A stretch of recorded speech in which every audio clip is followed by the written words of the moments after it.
2-3 రోజుల క్రితము ఎన్నికల కమిషన్ అనెక్షర్ 7 రిలీజ్ చేసింది. ఆ అనెక్షర్ 7 చూస్తే ఈ ప్రభుత్వం మరొక భారీ కుట్రకు తెరతీసిందనే విషయము స్పష్టంగా అర్థమవుతుంది. ఎర్రపల్లెలో ఉన్న ఓటర్లందరూ నల్లపురెడ్డిపల్లెకి పోయి ఓటేయాలా?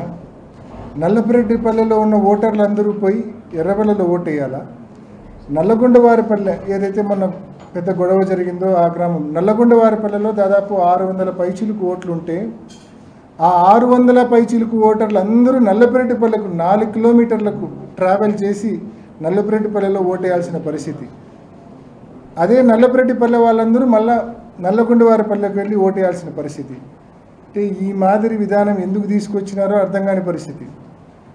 అదే 2021లో ఏదైతే ఎంపీటీసీ జెడ్పీటీసీ ఎలక్షన్లు జరిగినాయో అప్పుడు ఏ గ్రామం ఓట్లు ఆ గ్రామంలోనే, అంటే ఇప్పుడు ఉదాహరణకు నల్లగొండవారిపల్లి వాసి ఎవరైనా ఆ 650 మంది ఓటు వేయాలనుకుంటే వాళ్ళ గ్రామంలో ఉండే పోలింగ్ బూత్కి వెళ్ళి ఓటేస్తే it is hardly about 100 to 200 metres.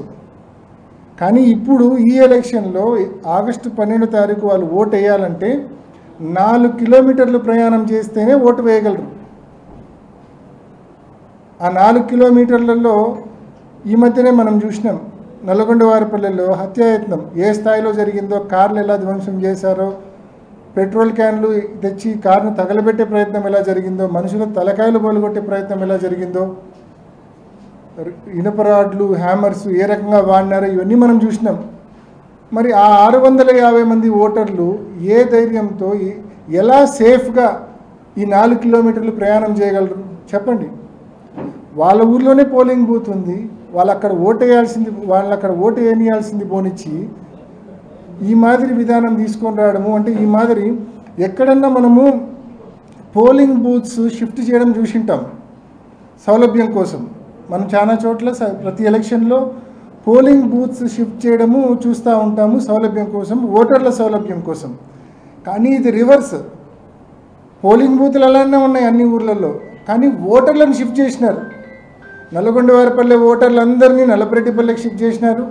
Nallapureddipalle ఓటర్లందరినీ కొందరిని ఎర్రపల్లెకి షిఫ్ట్ చేసినారు, కొందరినేమో నల్లగొండవారిపల్లెకి షిఫ్ట్ చేసినారు. అంటే ఇది అబ్సల్యూట్లీ అర్ధరహితం, మోస్ట్ మీనింగ్లెస్. మరి ఎందుకు చేశారనేది ఇంకా ఆలోచన చేస్తే కన్నా కేవలం పోలింగ్ శాతం తగ్గించాలా, 4 కిలోమీటర్లు నిజంగా సేఫ్గా వచ్చే పరిస్థితులు ఇవాళ లేవు కాబట్టి చాలామంది ఓటు వేయడానికి రాకపోవచ్చు.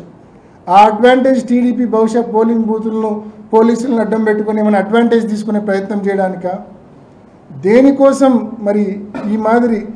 నిజంగా it is the duty of the election commission to ensure that every citizen comes and votes. ప్రతి ఒక్కరూ వచ్చి ఓటేసేటట్లు సౌలభ్యం కల్పించాల్సిన బాధ్యత ఎన్నికల కమిషన్ది.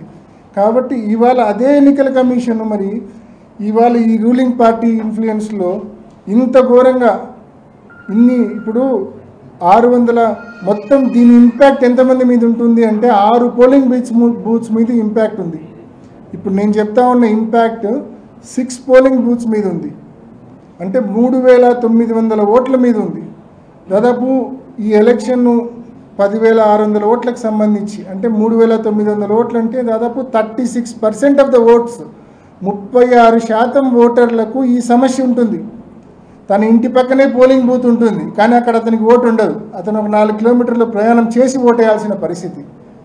ఇంత అధ్వానంగా అనెక్షర్ 7 రిలీజ్ చేయడము, ఓటర్ లిస్టు రిలీజ్ చేయడం అనేది ఎంత అన్యాయం అనేది ఒక్కసారి ప్రతి ఒక్కరు ఆలోచించండి. ఓటర్ లిస్టులు అనేటివి ఒక 2 వారాల క్రితమే మేము కలెక్ట్ చేసుకున్నాం, కానీ ఓటర్ లిస్టుల్లో ఈ మాదిరి డిస్క్రిపెన్సీ మాకు అర్థం కాలే. కానీ ఎప్పుడైతే అనెక్షర్ 7 అనేది 2 రోజుల క్రితం రిలీజ్ చేసిందో అప్పుడు ఈ తెలుగుదేశం ప్రభుత్వం యొక్క కుట్ర బట్టబయలైంది, ఎక్స్పోజ్ అయింది వీళ్ళ కుట్ర.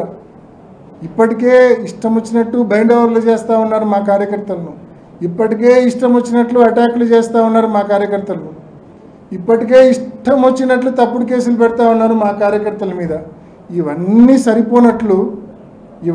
సరిపోనట్లు ఇంకో ఘనకార్యం చేశారు. అదేంటంటే మొత్తం ఓటర్లను షిఫ్ట్ చేసేసారు. ఒక పోలింగ్ బూత్లో వేయాల్సిన ఓటర్స్ అందరినీ మరో పోలింగ్ బూత్కి షిఫ్ట్ చేసేసినారు. పోలింగ్ బూతులు షిఫ్ట్ చేయకుండా ఓటర్లను షిఫ్ట్ చేసినారు.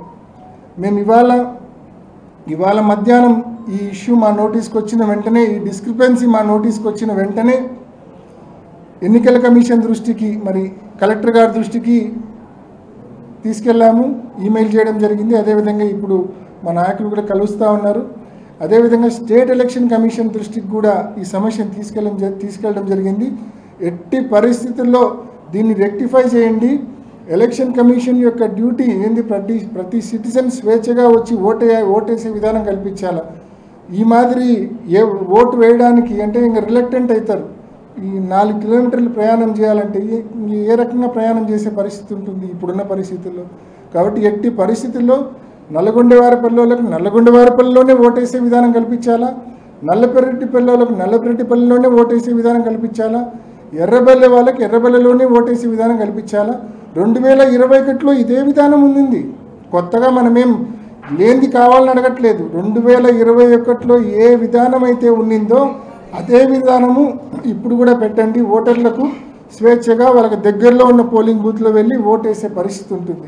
కాబట్టి దీన్ని తక్షణమే రెక్టిఫై చేయమని చెప్పి ఎన్నికల కమిషన్ని రిక్వెస్ట్ చేస్తూ ఉన్నాం. అదేవిధంగా తెలుగుదేశం పార్టీ కుట్రల నుంచి, తెలుగుదేశం పార్టీ ఇన్ఫ్లుయెన్స్ నుంచి బయటికి రమ్మని చెప్పి కూడా ఎన్నికల కమిషన్ను రిక్వెస్ట్ చేస్తూ ఉన్నాం. ఇప్పటికే చాలా రిప్రజెంటేషన్స్ పంపించాము ఎన్నికల కమిషన్కు ఫ్రీ అండ్ ఫెయిర్ పోలింగ్ కోసము. ప్రతి పోలింగ్ బూత్లో కూడా సీసీ కెమెరా సెలెక్ట్ చేయమని చెప్పి అడిగాం. పోలింగ్ బూత్ ప్రెమిసెస్లో కూడా సీసీ క్యామ్స్ ఎరెక్ట్ చేయమని చెప్పి అడిగినాము. ఇవన్నీ కూడా ఎందుకంటే మోస్ట్ ఇంపార్టెంట్ సైక్లింగ్, రిగ్గింగ్లు జరగకుండా చూడాలంటే ఎట్టి పరిస్థితుల్లో కంప్లీట్ సీసీ ఫుటేజ్ అనేది ఉండాలి ఎన్నికల కమిషన్ దగ్గర. ఇటువంటి చర్యలు అన్నీ కూడా తీసుకోమని చెప్పి ఎన్నికల కమిషన్ ఇప్పటికే మేము అనేక సందర్భాల్లో ఈ 4-5 రోజుల్లో రిప్రజెంటేషన్స్ పంపడం జరిగింది. కోర్టు దృష్టికి కూడా తీసుకెళ్లడం జరిగింది. మరి తప్పకుండా ఎన్నికల కమిషన్ వెరీ వెరీ ఇంపార్టెంట్. ఈ పోలింగ్ బూత్స్కి సంబంధించి ఈ దాదాపు 4,000 ఓట్లకు సంబంధించిన ఈ పోలింగ్ బూత్ సమస్యను ఏదైతే ప్రతి ఓటర్ కూడా 4-5 కిలోమీటర్లు ప్రయాణం చేయాల్సిన ఈ పరిస్థితి వచ్చిందో, పక్కనే పోలింగ్ బూత్ ఉండగా 100 మీటర్లలో పోలింగ్ బూత్ ఉండగా 4-5 కిలోమీటర్ల మేర ప్రయాణం చేసి ఓటేయాల్సిన ఈ పరిస్థితి కల్పించారు. దీన్ని తక్షణం రెక్టిఫై చేసి 2021లో ఏ విధానం అయితే ఏ రకంగా ఉన్నిందో అదే రకంగా అనెక్షర్ 7ను రిలీజ్ చేయమని, అదే రకంగా ఓటర్ లిస్టును రిలీజ్ చేయమని చెప్పి ఎన్నికల కమిషన్ మనవి చేసుకుంటున్నాం. 1 to 834 votes last time 2021 elections ఎర్రబెల్లిలోనే ఓటేశారు. ఇది 835 నుంచి ఎర్రబెల్లిలోనే ఓటేశారు. నల్లగొండవారిపల్లిలోనే ఓటేశారు. కానీ ఈసారి ఎర్రబెల్లిలో నల్లపరెడ్డిపల్లె, నల్లగొండవారిపల్లె ఓటర్స్ అందరూ నల్లపరెడ్డిపల్లెకి పోవడము ఇది ఈసారి జరిగినటువంటి ఇంపాసిబుల్. అంటే ఓటింగ్ శాతము పూర్తిగా పడిపోయే ప్రమాదం ఉంది. దీనివల్ల ఓటింగ్ శాతం అనేది అంత దూరం ప్రయాణం చేయాలంటే పూర్తి స్థాయిలో ఓటింగ్ శాతం పడిపోయే ప్రమాదం ఉంది. ఎన్నికల కమిషన్ మరి ఎవరి కోసం ఇలా చేసిందో నిజంగా కూడా ఎవరికి అర్థం కాని పరిస్థితి. తక్షణమే దీన్ని రెక్టిఫై చేయాలా, రెక్టిఫై చేసి ఓటర్స్కి సౌకర్యంగా ఉండే విధంగా దగ్గరలో ఉన్న పోలింగ్ బూత్లో లాస్ట్ టైం ఎట్లుందో అదేవిధంగా ఓటు ఉండే విధంగా చేయమని చెప్పి ఎన్నికల కమిషన్ రిక్వెస్ట్ చేస్తూ ఉన్నాం, మనం చేస్తూ ఉన్నాం. 4,000 ఓట్లకు సంబంధించిన సమస్య, 4,000 ఓట్లకు సంబంధించిన ప్రాబ్లం. సో ఉన్న 10,600 4,000 అంటే దాదాపు 37% ఆఫ్ ద ఓట్స్ కి సంబంధించిన సమస్య.